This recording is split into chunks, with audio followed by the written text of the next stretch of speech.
সম্পূর্ণ মা তারার পুজোর আমরা ব্যবস্থা করি প্রত্যেক বছর। এটা নিয়ে আমাদের নবম বর্ষ। আমাদের একটাই মায়ের কাছে প্রার্থনা, বাংলার মানুষ সুখ স্বাচ্ছন্দ্য এবং সমৃদ্ধি আসুক প্রত্যেকটা মানুষের ঘরে ঘরে। এটা ডি ব্লক ব্যবসায়ী সমিতির পক্ষ থেকে এই পুজোটা আয়োজন করা হয়। আমি এই পুজো কমিটির অন্যতম পৃষ্ঠপোষক।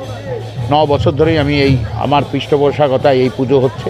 এবছর আমরা এই পাড়ার মানে ডি ব্লক এবং সংলগ্ন অঞ্চলের মানুষদের পুজোর প্রসাদ খাওয়ানোর ব্যবস্থা করেছি একেবারে বসে। কারণ আমরা মনে করি এই মানুষগুলোর সাথে আমাদের যত কাছে যেতে পারবো তত আমাদের জনসংযোগ মজবুত হবে।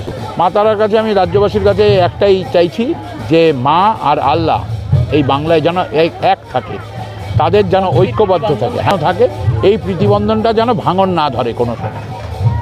এ বিষয়ে আমার দলের কারোরই কোনো বিষয় নেই যে পল্লবদা এটা খুব ভালো করে করে এবং দলের জন্মলগ্ন থেকে আছে, তো সুতরাং দলের প্রতি আলাদা টান, প্যাশন, ভালোবাসা, দায়িত্ববোধ সব জায়গা থেকেই নিয়েই এই প্রতিফলন যেটা আমরা দেখছি, সেটা হঠাৎ করে পল্লবদা প্রথম করে ফেলছে এমন নয়।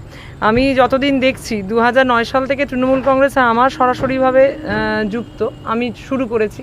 পরবর্তীকালে তো 15 সালে আমি এসে এখানে জনপ্রতিনিধি হই। তার আগে 9 থেকে 15 আমি WDU ওমেন ডেভেলপমেন্ট কর্পোরেশনের চেয়ারপারসন, ওয়েস্ট বেঙ্গল গভর্নমেন্ট হিসেবে কাজ করেছি।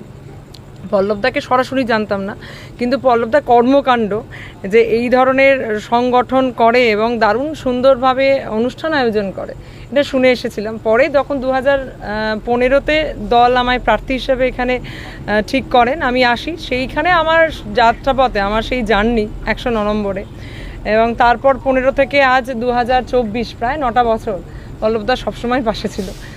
এবং আমি এইরকমভাবে নির্বাচনে ছাড়াও 365 দিন নানা রকমভাবে পল্লবদা এই কাজ করেছে এবং আমার ওয়ার্ডকে সমৃদ্ধ করেছে।